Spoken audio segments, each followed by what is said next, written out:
Hey, welcome back to my kitchen. Hope you're having a great day today. Today I want to talk to you about my favorite fruit, the pomegranate. It's been really trendy over the last couple of years. You can find pomegranate juice everywhere. The best ones come from your yard. I did a video this morning show you how to harvest these, how to cut off the flower end here because that's where the little critters hide that you don't want to bring into your house. I'm going to show you the easiest way to cut them open. These might not look ripe to you, but they are. These are two different varieties. This is Florsheim. This is wonderful. These ripen much earlier than the red granada that's still in the backyard. So typically Florsheim ripens the earliest. This ripens around mid-August in Southern California. The wonderful ripens at the end of August. They have a much higher sugar content than the really red ones that you typically see that they make the pom juice from. They have a higher sugar content, so therefore if you let them get too ripe, they'll actually start to ferment inside, turn into alcohol, and they'll start to rot. So you want to pick these off the tree much earlier than you would the red granada that's still in my backyard. So the Greeks, like my wife's family, calls these roido. They call this white roido, and you'll see when I open it up why. So now that you know a little bit more about pomegranates, if you like that, hit the like button, subscribe, it really helps me out. But let me show you the easiest way to clean these. The easiest, trust me. All right, the first thing you want to do is get a small knife. I like to use these small paring knives. You don't want too big of a knife because it's easier for it to cut through you. And what you want to do is you want to put your thumb there and act as a guide when you're going to do your first cuts, okay? Next thing you want to do is get a bowl to put the seeds in, or the avrils, A-V-R-I-L-S, if you want to be fancy, that's the technical term. And then get some pomegranates. You get a plate to put the husk when you're done doing it, and then make sure you put all the husk and everything that's not a seed in your compost bin and compost them down. Break them into little pieces so they compost down quicker because the skin's kind of tough. And just go for it. It's super easy. I've seen people hit the backs of them with spoons, and I don't really like that. It really breaks all the seeds open. You lose all the juice. I've seen people put them in water so they float up and you get the pulp off of them, but I don't like that either because it makes them watery. So let me just show you how it's really done. It's simple. I'm going to start right now, so pay attention. First thing you want to do, like I said, use your thumb as a guide so you don't cut through that very far. And you want to make a cut all the way around the circumference. This is like the equator cut. And it doesn't have to be perfect. It's not rocket science. Now you want to go through and cut down all the way around it the other way. Do it again. Turn it. So what you're going to do is cut this into segments. And I find it's easy to put the knife against the pomegranate and turn the pomegranate. So basically what I have there is 1, 2, 3, 4 times 2. I've got 8 segments, right? Next thing you do, pull it apart. Start from the middle, okay? You want to stick your fingers in there, work them in nice and easy. Now don't worry, if pomegranate juice squirts out, that's okay. It means you got some juicy fruit. It all cleans up. If you don't wear gloves, you're going to get a little yellow stain on your fingers for a couple days, but it all washes off. If you don't like that, you can wear gloves, but it's hard to work with pomegranate seeds when you're wearing latex gloves. It's just slippery. Work your fingers in there like that. Slowly pull apart. Slowly pull apart. Look at that. Now you might not think that's ripe, but that's really ripe. This is the Florsheim. And this tastes like pink lemonade. F-L-O-R-S-H-E-I-M, Florsheim, delicious. Do the same thing with a wonderful, and I'm gonna give you a close-up on camera here. All right, what's happening? You ready? First thing you wanna do, grab the pomegranate in the middle. That's where it grows from the tree, that's the stem. This would have been where the flower originally started, and that develops and it still sticks out at the end like a flower, and that's where the little critters get in there and they hide. So cut that off. Don't bring any surprises into your house. My wife hates it when I didn't used to do that, and next thing you know, there's a spider sitting on the countertop. I was like, where'd that spider come from? So first cut. Your thumb's the guide. Come around, turn the fruit. Turn the fruit. Turn the fruit. Now, when you start turning, take your thumb away, and now this finger becomes your guide, okay? But the first thing you want to do is that's how deep you want to go. Then this is going to hold the fruit. And that's it. Turn, turn, turn, turn, till you get all the way around. Then you're going to do the opposite. You're going to go this way. So let's call it longitude and latitude. Don't ask me which one's first. Turn it again. We're going to get another cut.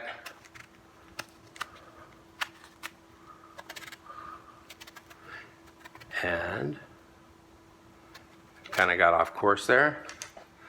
The way you break it open is you grab this line right here, the equator line. Stick your fingers in there. Find a spot that's easy to get into. Put your fingers in there and pull it apart. That one broke on me, but that's okay. Oh, pink lemonade, baby. Now this is a wonderful. They call it wonderful for a good reason. It's wonderful. You find these in the grocery store a lot, and when you do buy them up, they're tasty, but they're never as good as what you grow on your tree. Look at that.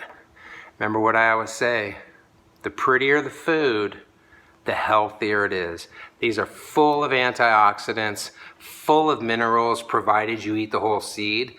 When I was a kid growing up in Southern California, these things were everywhere. We'd get them, we'd chew the little pulp off them, and then we'd spit the seeds out, right? And then when I got married, my wife's family is Greek. Well, they eat the whole thing, and I'm all, what? So I tried doing it, and they're delicious. Trust me, they are delicious. So eat the whole seed. If you have diverticulitis or diverticulosis, I wouldn't recommend eating the whole seed, because that's going to create some major issues in your stomach and your intestines. But if you don't, eat that whole seed, because that's where the minerals and the nutrients and the goodness of this fruit is. Look at that. Now let me show you how easy it is to get those out of there. All right, let me show you how easy this is.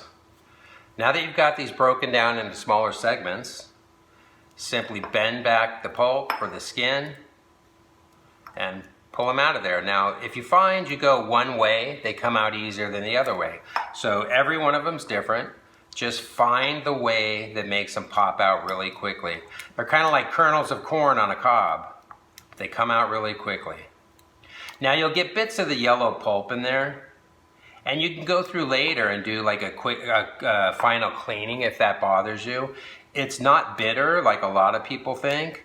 It's actually very healthy for you, so little bits of that yellow pulp are just fine with me. My wife will sit there though after I clean them, and she'll pick out every last morsel of this little yellow pulp right there. You see that? Comes off. And that's all you do. So you just keep doing it. Just have really light fingers. You kind of tickle them out of there and put your piece over there. Look at that. Pop them apart like that. Pop them apart like that. Get them into smaller, more manageable pieces. And then just find the way that comes out easily. It's cool if you just sit, listen to a podcast, watch a little TV, or at least listen to the TV in the background, or just chill. I mean, there's always noise in the house. We have a 4.5-year-old, so there's always something going on. Right now, he's at a jumpy house with his mom and a friend. And I find this really relaxing. I mean, that's kind of weird, I guess, but I mean, I grew this pomegranate. I didn't buy it from a store. I know that there was no pesticide sprayed on it or put in the ground. I know that it's healthy. It's as fresh as can be because I picked it a little while ago. And I raised it and grew it with love. You will never get produce and vegetables and food at the store that you can grow at home once you learn a few skills. It's like taking care of children. Once you learn that it's all about the foundation and the love and the caring, you can grow some fantastic stuff at home. So if you run into a spot that's a little more difficult, just kind of be gentle with it and work it through. And wiggle them out. Some parts are real easy and other ones take a little bit more finagling. That's about all there is to it.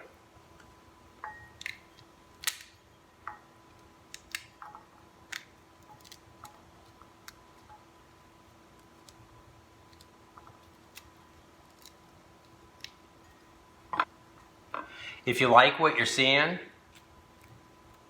please like me and like this, not like me. Well, you can like me, I would like that. I like it when people like me, I like people. But if you like what you're seeing on my channel, if you like this video, just give me a like, subscribe, it really helps me out.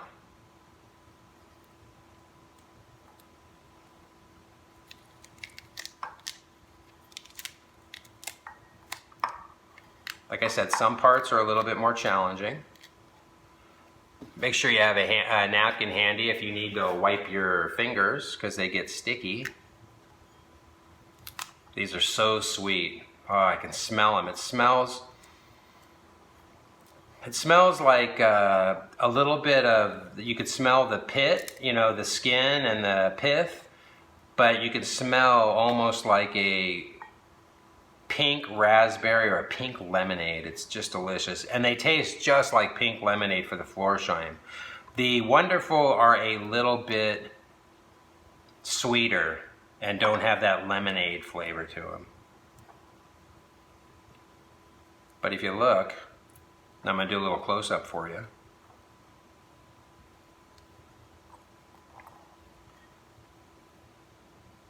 Doesn't that look like pink lemonade? Look how fat and full of juice those seeds are, the Avriles. They're as fresh as can be. And you know it's time to pick your pomegranates on your tree when you catch the birds over there pecking at them, because they know right away when they're ripe and they'll tell you, hey, if you don't come harvest these, I'm going to harvest these. So I try to harvest them when they're ready. I kind of harvest them all around the same time within a week or so. And then I'm going to show you a really cool way and a really easy way that you can freeze these and they last for well over a year. Some people make juice out of them, but I really like to freeze them, throw them on salads, and they're really cool. So in another video, I'll show you how to save them and freeze them. Let's see how I pulled back that skin right there, the rind. That's probably what it's technically called. I definitely wouldn't zest a pomegranate though, let me tell you, that would probably not be very tasty. So if you actually want me to zest a pomegranate and tell you what it tastes like, I would do that for you, but you gotta hit me up and put a comment down below. Because I'm definitely not gonna volunteer to do it without someone asking me. And I'll kind of go back there, if you see any big ones, you kind of agitate them like that or roll them over in your hands, and a lot of times those little white pieces will stick to your fingers. But like I say, if I just leave it in the fridge, my wife will go in there and do it for me. God bless her soul. The best way to eat these is fresh. They're really good on salads. You can throw them on a salad with some feta, some kale, like I just picked today. Did a video on that, so look for that. Whoops. Got a couple of runaways down there on my feet.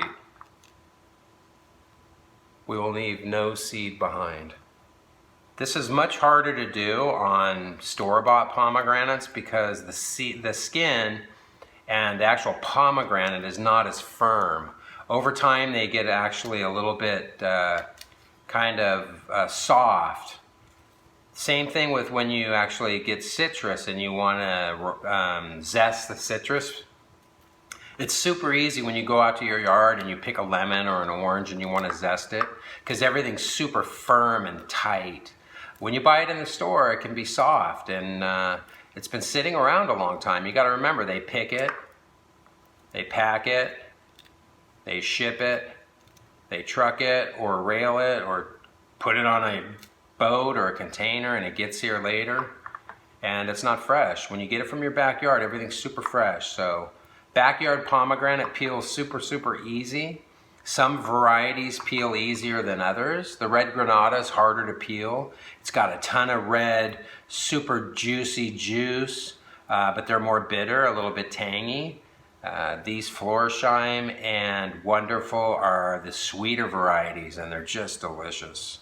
And the nice thing about having different varieties is they crop for a much longer period of time. There's two beautiful pomegranates. I'd say that's probably a good pound and a half of seeds. You go through and see how easy it is to kind of do a final clean, but I won't bore you with that. That is the easiest way and the way that a farmer that grows pomegranates cleans a pomegranate. Now go get you some of that, okay? Well, that's all there is to it. If you like this video, hit the thumbs up. It really helps me out. If you like it, subscribe. That really helps me out too. And hit the notifications so anytime I post a new video, you see it. Look at that. That all goes in the compost bin.